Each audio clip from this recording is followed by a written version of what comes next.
A woman gives birth in a department store in Philadelphia in 1961. The doctor shows up very soon after and checks on the unstoppable crying infant.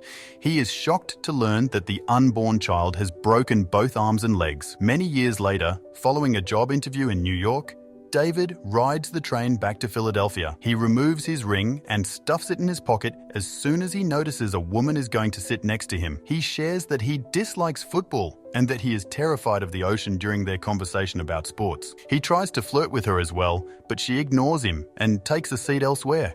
David then dons the ring once more. David feels everything tremble around him as the train abruptly picks up speed. Joseph, David's son, is watching TV at home when the news announces that a train has crashed, killing everyone on board. David panics as he looks over the notes and realizes his father was on that train. A little while later, David awakens at the hospital and sees someone being operated on close by. A doctor finds him and inquires about his medical history. David says he is shocked to hear he is the lone accident survivor and that he has never experienced any allergies or underlying medical issues. The fact that David is pain-free and has no injuries, not even a scratch, amazes the physician. David finds his family waiting for him when he exits the room. When Joseph attempts to get David and his mother Audrey to touch hands, they promptly break it off. David informs Audrey later at home that even though he doesn't think he got the job, he'll be moving out soon. It appears that they are sleeping in separate rooms and are not together. David goes to the memorial service for the 177 people who died in the tragedy the following day. When it's finished, David goes back to his car and discovers a card with the limited edition emblem inside of an envelope. When he opens it, all he discovers is a message asking him how many days in his life he has been unwell. No names are included. After that, David leaves for his job as a football team's security guard. He asks the secretary to find out how many sick days he has accrued, all the while keeping the card in his mind. Then, with a nostalgic look in his eyes, he watches the team train. David's manager tells him at the end of the day that he's getting a raise because he hasn't taken a sick day since starting this work 5 years ago. David asks Audrey that evening if she remembers him ever being ill because he doesn't. After giving it some thought, Audrey acknowledges that she cannot recall ever seeing David ill since they first met in college. A flashback takes place in 1974. When the previous infant has grown into a teenager. It turns out that he suffers from osteogenesis, which makes all of his bones extremely brittle and prone to fracture. The boy fears returning outside and suffering harm, in addition to being called Mr. Glass by other students. His mother tells him she left a gift for him outside to get him out of his isolation. After gathering all of his strength, the child receives the gift, a comic book, coincidentally. He'll receive another one every day he leaves the house, his mother explained. The boy has developed into an adult as of late. Elijah is his name, and he runs a comic book art-focused art gallery. When he learns that a customer wants to give his 4-year-old a priceless painting, he rejects the deal because he is strongly against comics as an art form. David and Joseph visit Elijah in the afternoon with questions regarding the card. Elijah says he's concerned about David's well-being and is relieved to learn he's never been ill, but he has had an injury of his own. During college, he was involved in a vehicle accident that left him with a broken leg, forcing him to give up football. Then, Elijah clarifies that he has spent his entire life studying comic books and believes that superheroes have their roots in the past. Because of his health issues, he has often questioned whether there is anyone else out there who is the complete opposite.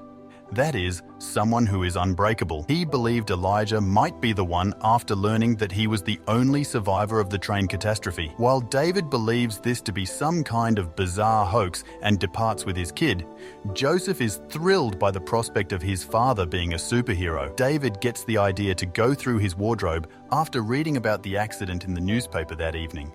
There's a folder containing newspaper clippings about his life and a revolver concealed there. The first two depict his football career's beginning, while the final one shows the vehicle accident. The fact that he lived is remarkable because the car was seriously damaged. Audrey interrupts him at that point and inquires as to whether he has been with anybody else. When David responds that he hasn't, Audrey explains that the train accident has left her unsettled and that she would like to work on their relationship once more because his survival suggests that there are still chances for growth. A bit later, Elijah pays David a visit at work and informs him that his instincts told him to protect people, which is why he selected a career in security. David assumes the man he's staring at will depart before he can be patted down as they approach the queue. As he expected, The man quickly leaves. Elijah questions David's knowledge of the man's weaponry, to which David responds that he simply had an image of him in his mind. In actuality, he possesses an innate ability to detect wrongdoing. Elijah refers to it as his superpower, but David urges him to leave since he doesn't like the direction the conversation is taking. Elijah inquires as to whether anyone else was involved in the vehicle collision before David answers that Audrey was. Elijah then heads to his car and notices the man who appears to be armed walking past. He even asks the man to wait as he begins to follow him, but the man ignores him. Despite his best efforts, Elijah can't keep up with his condition.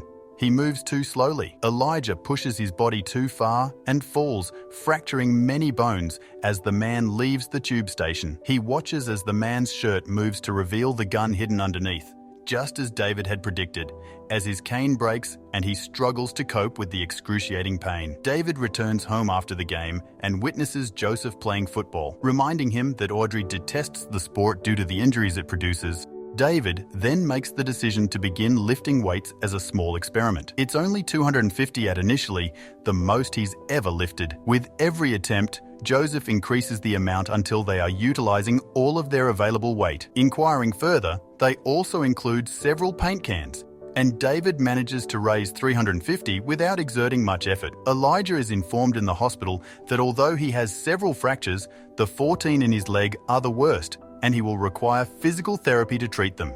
Later on, he and Audrey go to physiotherapy, and he takes advantage of the opportunity to inquire about her marriage while feigning a simple desire to get to know his doctor better. He finds out that they got together because she couldn't stomach football and the harm it does, and that his automobile accident forced him to give up the game. Audrey becomes worried when Elijah unintentionally mentions David's name while continuing to ask more questions. After Elijah presents his theory, Audrey is unsure of what to believe.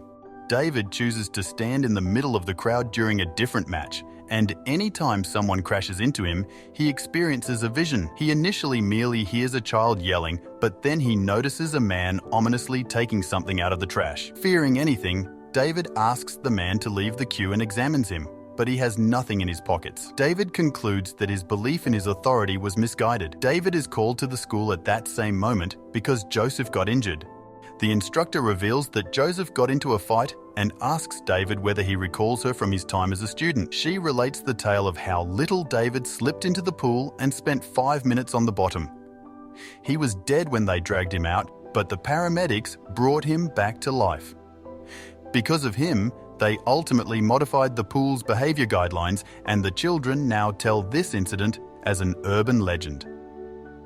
David becomes even more certain that he is not a superhero after hearing this. Joseph says he got into a fight because he stood up for a girl who was being tormented because of her race after they left the school. Audrey informs David in the evening that Elijah told her everything. Before they can talk about it, they find out that Joseph has taken David's revolver and is pointing it at him in an attempt to show that he is uninjured.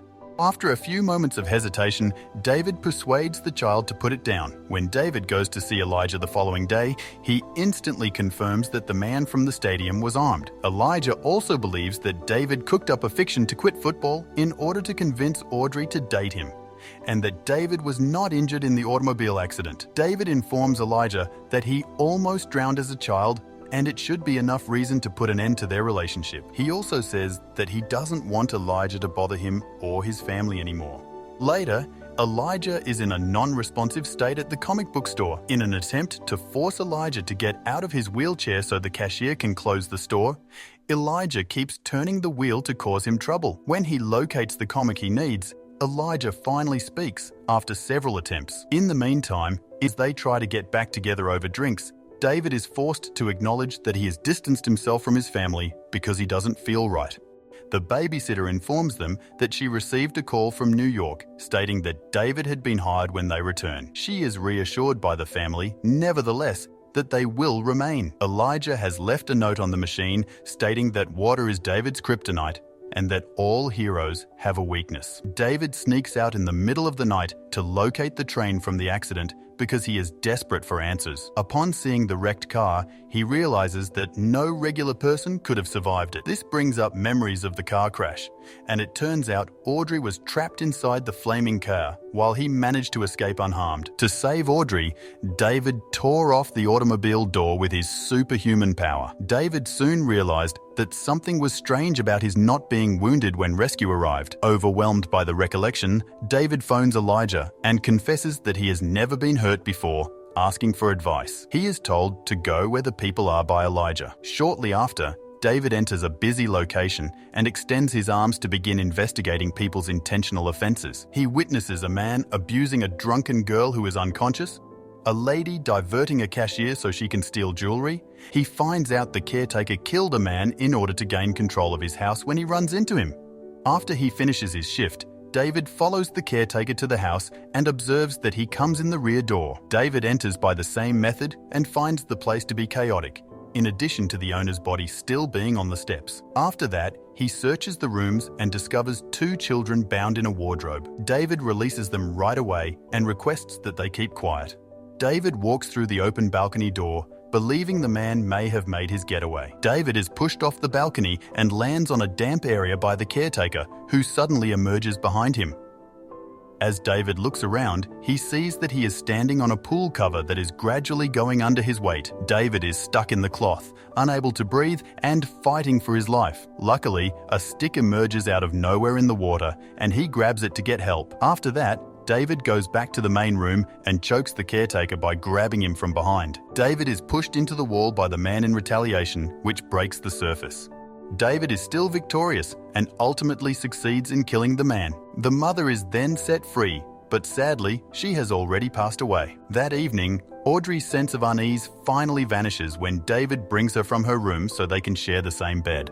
Joseph notices his parents are acting incredibly affectionately towards one another the following morning. David shows Joseph the newspaper with the story of the deceased caretaker, which features an image of an enigmatic vigilante, while Audrey seems preoccupied. David meets Elijah's mother when he attends his painting exhibition later. She describes to him the 2 categories of villains, those who battle with his hands and those who battle with his thoughts. After that, David goes with Elijah to his office, where Elijah greets him and wishes him luck on his first night as a vigilante. He offers to shake David's hand, and that's when David learns something startling. Elijah has been purposefully causing accidents for years in an attempt to locate a superhero, including the train David was on. Startled, David scans the area and discovers Elijah's schemes and investigation. Elijah says that David has now come to terms with his identity and knows who he is.